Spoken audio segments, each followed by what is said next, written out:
তোরা বুঝতি তো তুই বহ। ওকে।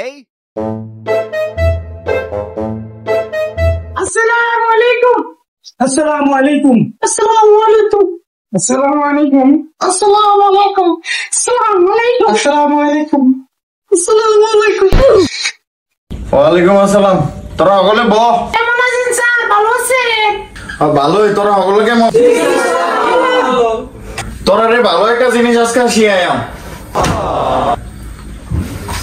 হ্যালো, আজকে তো নিচে কি শিয়া? বড়ই কই তারাম কি জানো? তোরা চুপ থাক। আজকে তোরা একটা ভালো জিনিস শিখাইতেছি, তোরা চুপ থাক। আজকে তোরা রে ভালো একটা জিনিস শিখামু। একটা হচ্ছে গুড টাচ আর একটা হচ্ছে ব্যাড টাচ। একটা হচ্ছে ভালো আর একটা হচ্ছে খারাপ। বুঝছিস তোরা? তোরা রে গুড টাচ আর ব্যাড টাচ শিখামু। এখন শিখামু গুড টাচ আর ব্যাড টাচ। এখন তোরা রে একজন উঠতে আয়। তুই আয়। হ্যাঁ দাঁড়া। সবাই মনোযোগ এইদিকে।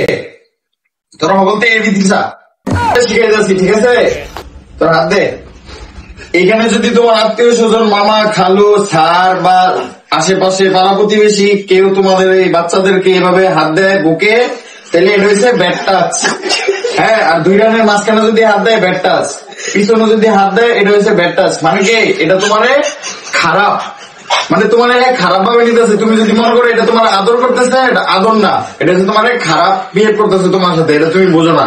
তো আজকে তোমাদেরকে এই কারণে এটা শিখাইতেছি, এটা যদি তুমি জানো আরেকজনকে জানাও, তাহলে কি এটা তোমার সাথে কেউ করতে পারবে না, স্যারেও করতে পারবে না, তারপরে স্যারেও করতে পারবে না, তোমার স্কুল মাদ্রাসায় যাও হুজুরও করতে পারবে না, বা আত্মীয় স্বজন পাড়া প্রতিবেশী এটার সুযোগ কেউ নিতে পারবে না।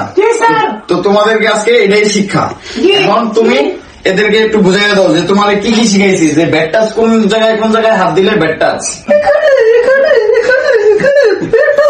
তোরা বুঝতি তো তুই বহ। ওকে। এবার তোর শিখাবো গুড টাচ, মানে ভালোটা। তুই আয় না। গুড টাচ হইলো তোমার দিকে যে ভালো চোখে তাকাইবো, তোমার যে বলবে মাথায় হাত দিয়া যে মা তুমি কেমন আছো, বাড়ির সবাই কেমন আছে, এটা হচ্ছে গুড টাচ। তোরা বুঝতি? আচ্ছা তুই যা এখন বল। তোরা সবাই বুঝতি আজকের বিষয়? মন থাকবো নি? তোরা আবার অন্য কারো শিখাইতে পারবি নি?